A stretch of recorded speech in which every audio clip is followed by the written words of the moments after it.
Ao longo da história, muitas narrativas surgiram sobre o que acontece quando alguém faz um pacto com o diabo.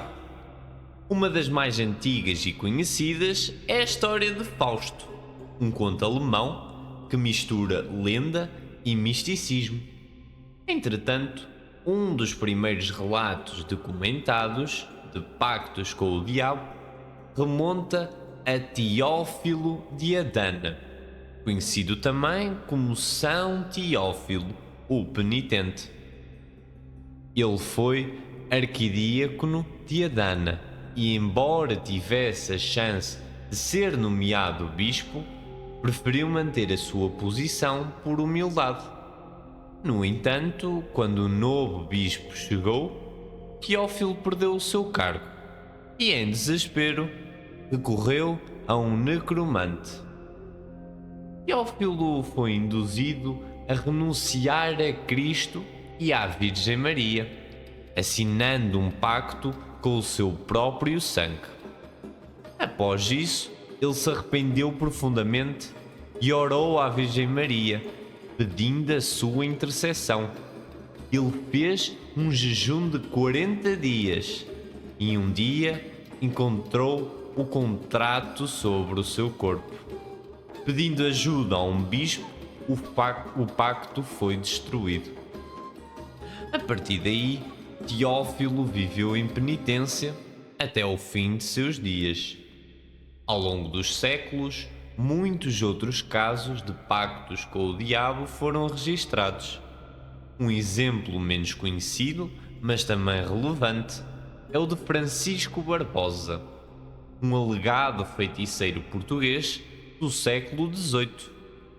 Ele foi acusado de feitiçarias pela Inquisição, mas conseguiu se reconciliar com o tribunal. No entanto, anos depois, voltou a praticar feitiçarias e adoração ao diabo.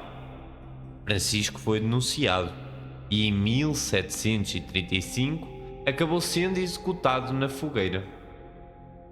Atualmente, a diferença entre os pactos da Idade Média e os de hoje é que, em vez de serem queimadas vivas, as pessoas, que fazem pactos podem acabar presas, dependendo de suas ações. Ainda assim, o preço a ser pago é considerado altíssimo. Segundo as crenças, o pacto envolve rejeitar Deus e Cristo, e a alma do pactuante seria condenada ao inferno, onde serviria eternamente a Satanás. Além disso, dependendo de demandas do contratante, o diabo poderia exigir mais sacrifícios, como prejudicar outras pessoas ou até mesmo entregar a alma de um filho ou parente.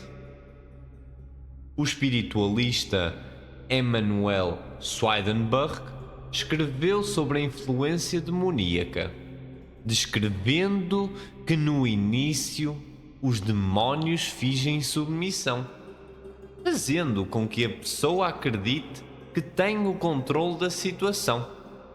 No entanto, com o tempo, a pessoa se torna presa fácil, percebendo que é o elo mais fraco.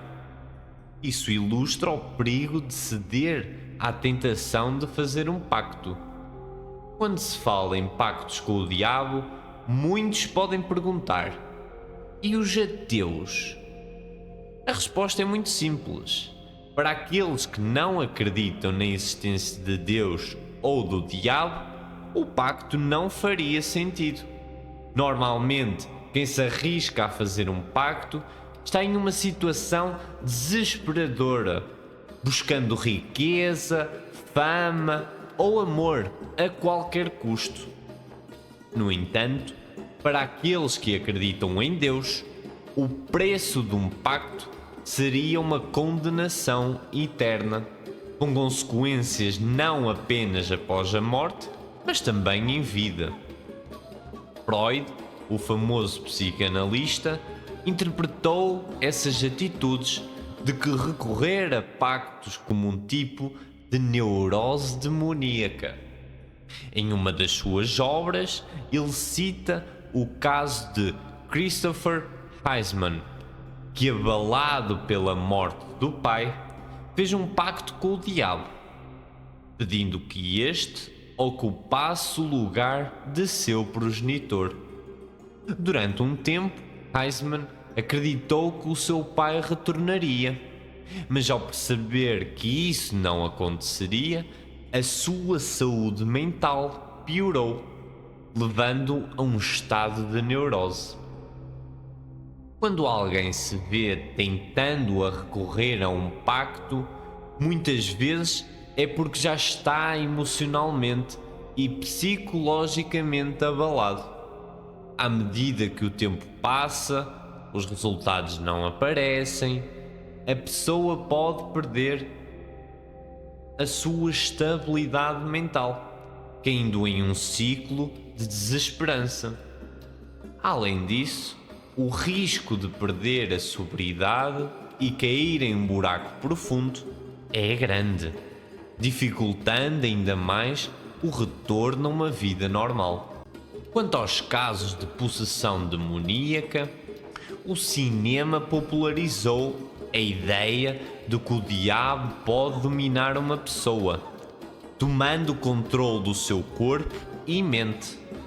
No entanto, muitos estudiosos acreditam que a possessão está mais relacionada a distúrbios psicológicos do que uma real influência de forças sobrenaturais.